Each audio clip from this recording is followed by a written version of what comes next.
The movie begins as we see Beatrice in a wedding dress, lying covered in blood on the floor. She is also a former assassin, known by the code name Black Mamba. In front of her stands Bill, the leader of another assassin group, who was once her lover and the father of the child she is carrying. In a cold tone, Bill wipes Beatrice's face with a handkerchief bearing his name, then declares that what he is about to do is not evil, but justified. Beatrice tries to stop him by telling him that she is pregnant with his child, but Bill still pulls the trigger and shoots her in the head.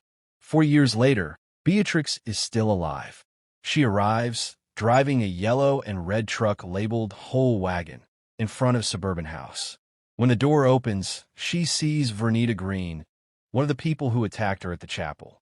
Vernita was also a member of the League of Assassins, with the code name Copperhead.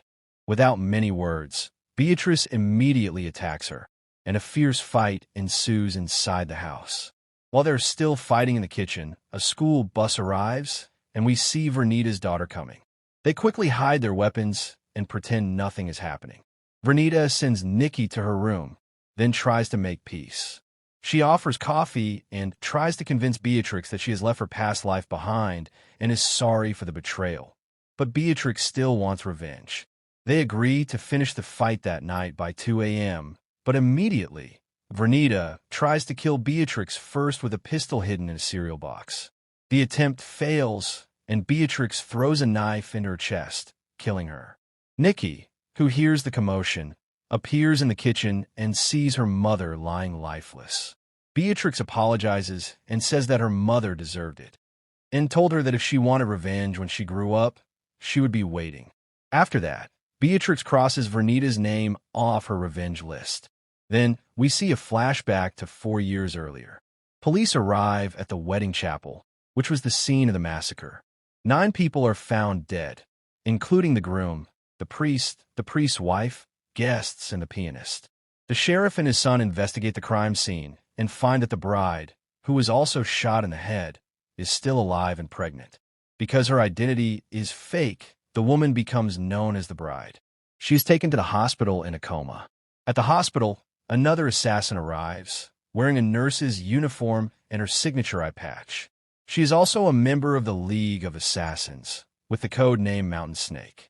She comes to inject poison into Beatrix's body, but Bill, the assassin who shot Beatrice in the head, calls and tells her to cancel her mission. He believes killing a helpless person would ruin their reputation as professional assassins. Mountain Snake is furious, but she obeys Bill's orders and leaves. 4 years pass, and Beatrice is still in a coma. Suddenly, a mosquito bites her, and she wakes up. Memories flash before her, and she remembers everything. She remembers the bullet that went through her head and immediately realizes her pregnancy is gone. She cries bitterly, and when she hears footsteps, she pretends to be asleep. A janitor enters with a truck driver and offers him 1 hour with Beatrice for $75, and we also learn this has been going on for the past 4 years. When a man tries to approach her, she bites his lips and kills him. Beatrix, still weak, tries to stand, but both of her legs are paralyzed. When the janitor returns, Beatrice hides behind the door and attacks him. She steals the car keys labeled Whole Wagon and drags her body in a wheelchair to the hospital. Basement parking lot. Inside the car, she begins trying to wake her legs up, which she succeeds in doing, and prepares to carry out her revenge mission. Back to the present. The second name on her death list is Oren. Because of her involvement in the attack on Beatrix, Oren becomes the next target. After regaining movement in her legs, Beatrice goes to Okinawa, Japan.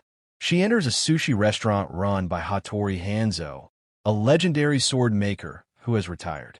At first, Hanzo appears as a friendly old man who loves to joke. But when Beatrice mentions she needs a Japanese sword, the atmosphere turns serious. Hanzo takes Beatrix to the attic where he stores the swords he made. He realizes Beatrice's target is Bill, his own student who has gone rogue, and he decides to make a new sword for her. 1 month later, he gives her the sword and calls it his finest creation. In Tokyo, Oren is now the leader of the Yakuza Council.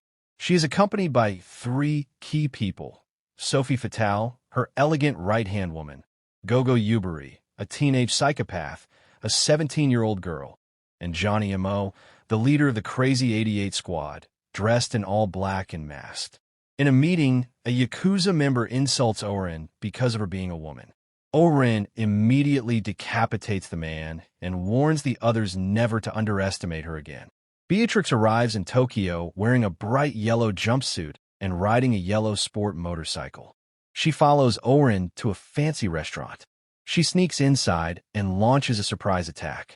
She cuts off Sophie Fatale's arm, then faces dozens of Crazy 88 members in a brutal, bloody fight. Beatrix fights mercilessly, defeating them one by one. One of them, the 17-year-old girl, becomes a very tough opponent and almost defeats Beatrix. But Beatrix kills her by stabbing her head with a table leg. Beatrix defeats all the Crazy 88 members. She leaves one person alive as a warning and then proceeds to spank him. Damn, that must really suck. She then faces Orin in a one-on-one duel in a snow-covered garden. Orin manages to wound Beatrix's back, but eventually Beatrix slices off part of Orin's head. Before dying, Orin admits that the sword Beatrix used is indeed the work of Hattori Hanzo. Beatrix takes the severely wounded Sophie to the hospital, but first forces her to reveal the locations of the other members and Bill's whereabouts. At the end of the story, we see Sophie telling Bill that Beatrix is going to hunt them all down. She also reminds Bill that they will all be hunted down soon. Bill then asks one important question. Does Beatrix know that her child is still alive? We Deserve to Die are her last breaths. And that wraps up Kill Bill Season 1. To be continued in Season 2.